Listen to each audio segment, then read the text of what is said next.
사울은 이제 주를 위해서 살아가게 되어지죠. 힘을 다해서 복음을 전파합니다. 자, 그러자요, 다메섹에 있는 유대인들이 사울을 그냥 두고 볼 수가 없는 것입니다. 빌라도를 이용해서 예수님을 죽였던 것처럼 이제는 아레다 왕을 이용해서 사울을 죽이고자 합니다. 공권력이죠. 반드시 죽이겠다라는 것입니다. 자, 그러자 25절을 보면 제자들이 사울을 광주리에 담아 성벽에서 달아내려 도망을 하게 되어집니다. 자, 그 다음에는 어떤 일이 일어나겠습니까? 그것이 오늘 본문인데요. 26절입니다. 사울이 예루살렘에 가서 제자들을 사귀고자 하나 다 두려워하여 그가 제자됨을 믿지 아니하니, 사울은 회심하고 난 다음에 예루살렘은 총 5번을 이제 앞으로 방문하게 되어집니다. 오늘 첫 번째 이제 예루살렘으로 온 사건인데요. 사울이 예루살렘에 온 이유를 분명하게 얘기합니다. 제자들과 사귀고자 한다라고 얘기하고 있습니다. 이 사귀자라는 이 뜻은 붙이다, 연합하다라는 좀 강한 동사입니다. 그러니까 단순히 사울이 안부를 전하기 위해서 예루살렘에 온 것이 아니라요, 깊은 관계, 동력자가 되기 위해서 지금 사울이 예루살렘에 온 것입니다. 자, 그런데 어떻게 했다고요? 다 두려워했다라는 거예요. 사울이 변화된 거, 회심한 것을 믿어주지 않았습니다. 동일한 상황을 기록한 갈라디아서 1장 18절과 19절입니다. 그 후 3년 만에 아라비아로 갔다 온 것이죠. 내가 게바를 방문하려고 예루살렘에 올라가서 그와 함께 15일을 머무는 동안 주의 형제 야고보 외에 다른 사도들을 보지 못하노라라고 기억하고 있습니다. 자, 그러니까 만나주지 않는 겁니다. 두려움 때문에 만나지 않는 거죠. 트라우마가 그들 가운데 있었습니다. 3년이라는 긴 시간이 흘렀음에도 불구하고요, 여전히 그들 가운데 사울은 두려운 존재, 공포의 존재였습니다. 8장에 보면 그가 교회를 어떻게 잔멸했는지 뿐만 아니라 스데반을 어떻게 죽였는지를 우리는 잘 보았습니다. 그들의 집에 들어와서 부모와 자식들을 끌고 가서 죽인 사람이 누구입니까? 사울이죠. 그 사람을 어떻게 잊을 수 있겠습니까? 그들 가운데 인생의 가장 무서운 시간으로, 트라우마로 지금 기억되고 있는 것입니다. 일제 그 강점기 때 그 친일 경찰 노덕술이라고 혹시 아십니까? 독립운동가들을 잡아들여서요, 잔인하게 정기 고문하고 물 고문하고요, 구타 등을 통해서 잔인하게 고문했던 사람이 노덕술이라는 사람입니다. 이 사람은 죄를 강요했을 뿐만 아니라 없는 죄도 만들어냈던 그런 정말 악질 중에 그런 뭐라 그러죠? 친일 경찰이었습니다. 자, 그런데요, 이 노덕술이 그 당시에 교회를 등록한 거예요. 오늘 우리 교회에 새 가족이 있는데 노덕술입니다 라고 했을 때, 그럼 그 당시에 성도들은 어떻게 이걸 받아들일 수 있겠습니까? 정말 변화된 게 맞을까? 혹시 또 무슨 일을 벌이는 건 아닐까? 당시에도 거짓으로 예수를 믿는다라고 해서 예수 믿는 사람들을 잡아가는 그런 일들이 있었다라고 말합니다. 그러니까 지금 이런 상황이요, 사울의 입장과 다르지 않다라는 겁니다. 그는 분명히요, 예수님을 그 다메섹 도상에서 분명히 사울의 입장에서 만났잖아요. 그리고 어떻습니까? 아라비아에서 깊은 주님의 그 사귐의 그 시간을 가졌습니다. 그리고 다메섹에서 실제로 복음을 전하며 삶의 전환을 가져왔습니다. 자, 그러나요, 여전히 사울은 하나님 앞에 새로운 사람이었지만 그들 앞에서는요, 과거의 사울로 인식되고 있는 것이죠. 이런 상황 가운데 한 사람이 다시 등장합니다. 바나바입니다. 27절을 보겠습니다. 바나바가 데리고 사도들에게 가서 그가 길에서 어떻게 주를 보았는지와 주께서 그에게 말씀하신 일과 다메섹에서 그가 어떻게 예수의 이름으로 담대히 말하였는지를 전하니라. 자, 바나바가 다시 나옵니다. 우리가 어디서 보았죠? 사도행전 4장에서 보았습니다. 원래 이름은 요셉이고요, 사도들에 의해서 바나바라고 그렇게 불려졌던 사람입니다. 이 이름의 뜻은 위로의 아들이죠. 위로가 팔라클레시스라는 단어였는데, 성령님을 뜻하는 단어가요, 파라클레토스라는 거죠. 아주 비슷하죠. 그러니까 사도들에 의해서 이 바나바가 위로자라고 불렀던 그 이유는 무엇이냐면 성령의 성품과 비슷했다라는 거예요. 성령께서 하시는 일과 이 바나바의 사역이요 아주 유사점을 가졌다라는 겁니다. 그만큼 그 예수 그리스도를 닮은 사람이었다는 거죠. 자, 이 바나바가요 사울을 혼자 두지 않습니다. 그가요 사울을 공동체의 중심으로 데리고 들어옵니다. 자, 여기에서도 좀 흥미로운 단어가 나오는데요. 이 데리고라는 이 동사는요, 꽉 잡다, 강제로 붙잡다라는 의미를 가지고 있습니다. 자, 바나바가 사울을 데리고 왔습니다. 이 사람이 사울입니다. 예수를 믿습니다. 이 정도가 아니라는 거예요. 그냥 인사시킨 정도가 아니라요, 책임지다라는 거예요. 그리고 사울이 이 예루살렘에서 사도들과 성도들과 잘 지낼 수 있도록 붙들어서 함께 해줬던 사람이 누구냐면 바나바다라는 것을 보여줍니다. 바나바의 그 믿음이 얼마나 실제적인 것인가를 우리 가운데 잘 보여주는데요. 다른 사람이 가까이 가지 않고요, 두려워하고 어려워할 때 어떻습니까? 바나바는 사울을 믿어주는 거죠. 그렇지 않더라도 사울을 그리스도의 마음으로 어떻게 해요? 섬기고 사랑하는 것입니다. 그리고 그의 변화가 분명한 사울의 변화가 분명한 그 변화와 열매가 있었다는 것을 자기 삶으로 어떻게 보증해 줍니다. 자, 하반절 보면요, 사도들에게 가서 그가 길에서 어떻게 주를 보았는지와 주께서 그에게 말씀하신 일, 자, 이 내용은 뭐냐면 9장 3절에서 6절에서 그 다메섹으로 가다 그 주님의 빛을 만났을 때 어떤 일이 일어납니까? 사울아 사울아 네가 어째 나를 핍박하느냐 그러죠. 주여 니시니까 했을 때 네가 박해하는 핍박하는 예수다, 이런 주님과의 대화가 있었잖아요. 이 사건을, 이 내용을 그대로 교회 가운데 말해준다는 겁니다. 이런 사건이 실제로 있었다, 그 내용들을 지금 얘기해 주죠. 그리고 난 다음에는요, 다메섹에서 그가 어떻게 예수의 이름으로 담대히 말하였는지를 전하니라. 이 내용은 이제 9장 20절에서 이제 계속적으로 전해지는 건데요.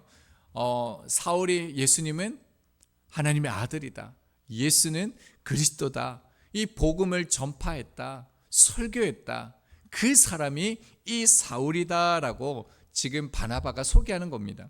특별히 어떤 단어를 씁니까? 담대히 말했다라고 얘기하고 있습니다.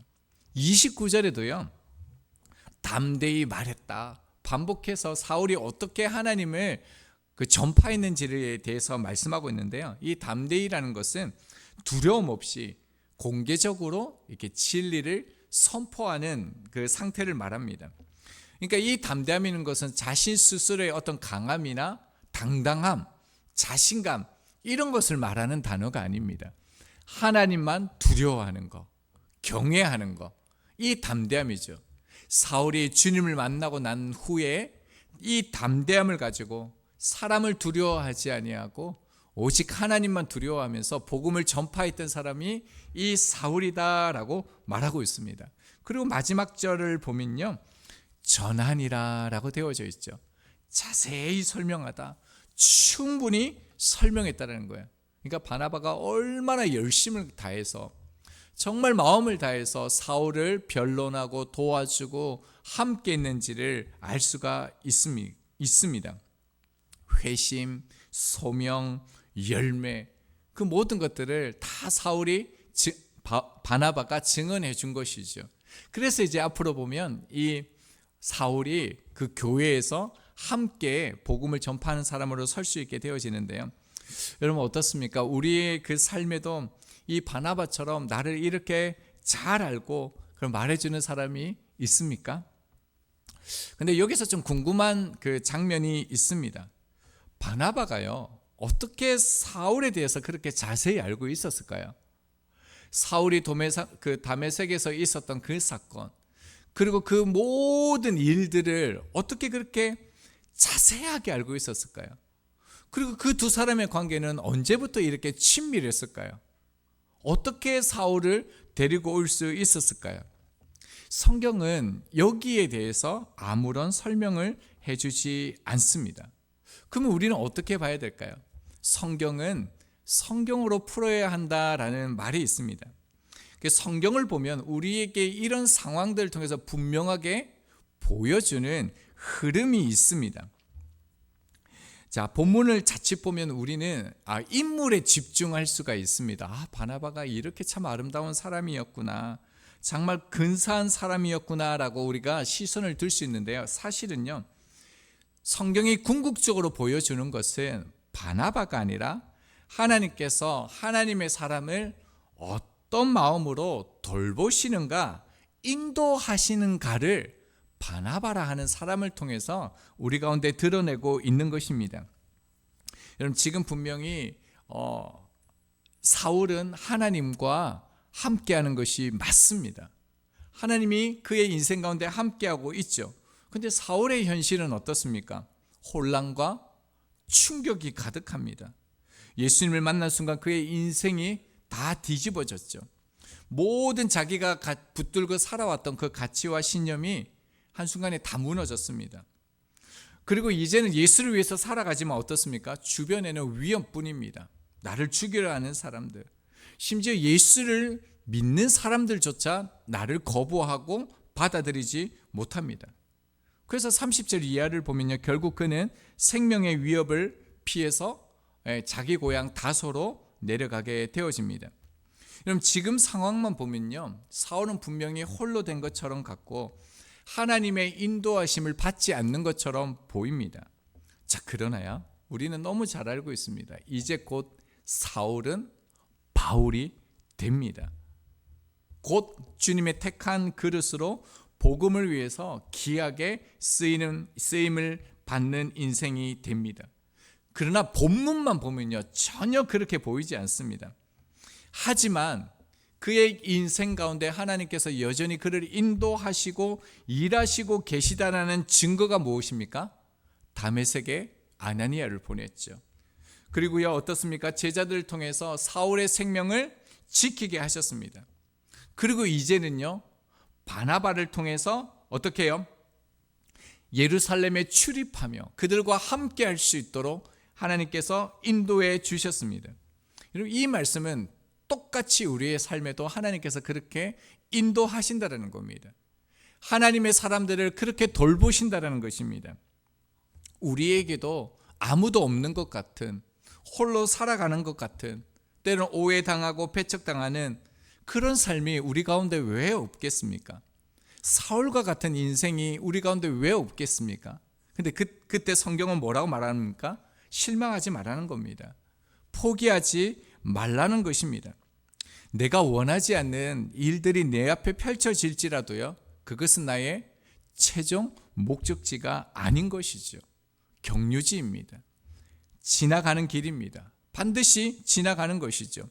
잘 끝까지 견디고 버티고 걸어가다 보면 하나님이 예비하신 그 목적지에 이르게 되어집니다. 그것은 내가 기대했던 것보다 더 선하고요, 더 좋고 더 완전한 자리임을 오늘 사울을 통해서 보여주시는 겁니다. 신명기 11장 14절입니다. 여호와께서 너희의 땅에 이른 비 늦은 비를 적당한 때에 내리시리니 너희가 곡식과 포도주와 기름을 얻을 것이요 라고 말합니다. 때로는 우리가 보면 이른 비가 늦는 것처럼 보입니다. 늦은 비가 오지 않는 것처럼 느껴질 때가 있는 것이죠. 그러나 하나님은 단 한 번도 그때를 놓치신 적이 없으십니다. 가장 좋은 때가 언제인지 정확하게 아시는 분이시기 때문에 그렇죠. 사울의 인생도 그렇습니다. 사람의 눈으로 볼 때 당장은 지연되고 막히고 외면당하는 시간처럼 보이지만요, 하나님의 시간으로 보면 그는 가장 정확하게 준비되어지고 인도되어지고 있는 시간이었습니다. 그래서 우리가 볼 때는 사울이 너무 안 된 거예요. 불쌍한 것처럼 보이죠. 그러나 사울은 스스로 그렇게 생각하지 않습니다.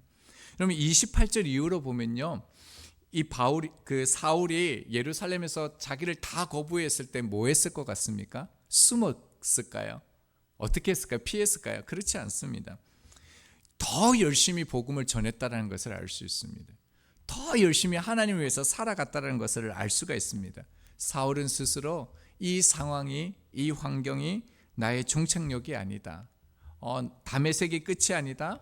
예루살렘의 끝이 아니다. 나의 끝은 땅끝이다. 주님께서 자신을 통해 이루시리를 그는 믿고 그렇게 그 믿음을 가지고 나갔기 때문에 이런 상황 가운데서도 담대히 복음을 전할 수 있었던 것입니다.